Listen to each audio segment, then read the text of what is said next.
Today, we'll be differentiating this expression from first principle. It says that my y is equals to 3x squared plus 2x minus 1. First and foremost, I want us to see what the formula says. The formula says if y is equals to ax raised to power n, then my dy dx will be equals to a nx raised to power n minus 1.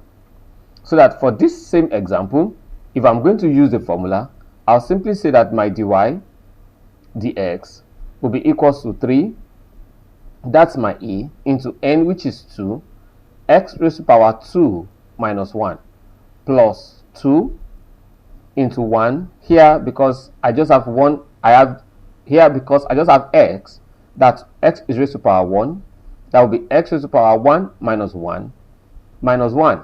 And because there's no x here, I can assume I have x raised to power 0, which is something as 1 minus 1. Then times 0 here. This will be 1 times 0. So that dy dx from the formula will be the same thing as 6x, 2 times 1, that's 2, and x raised to power 1 minus 1, that's x raised to power 0, which is 1. 1 times 2, that's 2. So that's plus 2. 1 times 0 here times x, everything here is 0. So my dy dx is 6x plus 2. But that's not what the examiner wants. The examiner wants us to differentiate from first principle. Notice this word, we are differentiating from first principle. Now, let's go through first principle. Y is equals to 3x squared plus 2x minus 1. I'll call this my equation 1. Now, first principle says that an increase in x, if there's an increase in x, it will necessitate an increase in y. So that y now plus delta y, which is an increase in y, will be the same thing as x, 3, into x plus delta x all squared plus 2 now into x plus delta x minus 1. With 1, there's no x, so I'll leave it as 1. What have I done here? I have increased y as x also is increasing. An increase in x here has necessitated an increase in y. So we'll expand. My y now plus delta y will be equals to 3 now into x plus delta x all squared. That's the same thing as x squared plus 2x delta x plus delta x all squared. I'll close my bracket. I've only expanded this expression. Now that will be plus 2 into x plus delta x minus 1. So we can now open this up to be y now plus delta y will be the same thing as 3x squared. I'm expanding this bracket plus 6x delta x plus 3 delta x all squared plus 2x plus 2 delta x minus 1. Let me call this equation 2. Already have equation 1. What first principle says is I'll now subtract equation 1 from equation 2. That is equation 2 minus equation 1.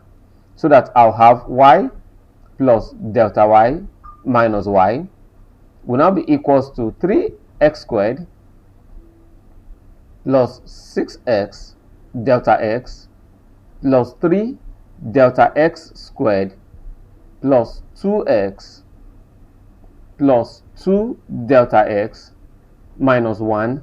Now minus the whole of this expression. So if I'm subtracting 3x squared from this, I'll have minus 3x squared. My positive sign here will become negative. This will become minus 2x. And my negative sign here will change to become what? Positive. This becomes plus 1. So that plus y minus y gives way. Plus 3x squared minus 3x squared gives way. Minus 2x plus 2x gives way. Plus 1 and minus 1 gives way. So I'm left with delta y equals 6x delta x plus 3 delta x squared plus 2 delta x.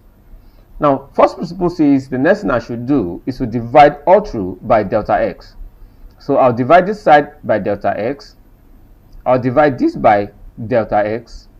I'll divide this also by delta x. And divide this by delta x. Then I'll be left with delta y delta x equals 6x. Delta x cancels delta x plus 3. Delta x cancels one of the delta x here. I'm left with delta x plus 2.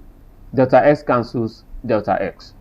Now, first principle says as delta x begins to tend to 0, my delta y over delta x tends to dy dx.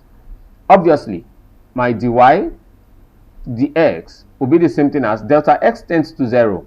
The whole of this expression tends to what? 0. Because 3 times 0 will be 0. So this becomes 6x plus 2. And if you look at this is closely related, or rather this is the same thing with what we have here, both from formula and from first principle.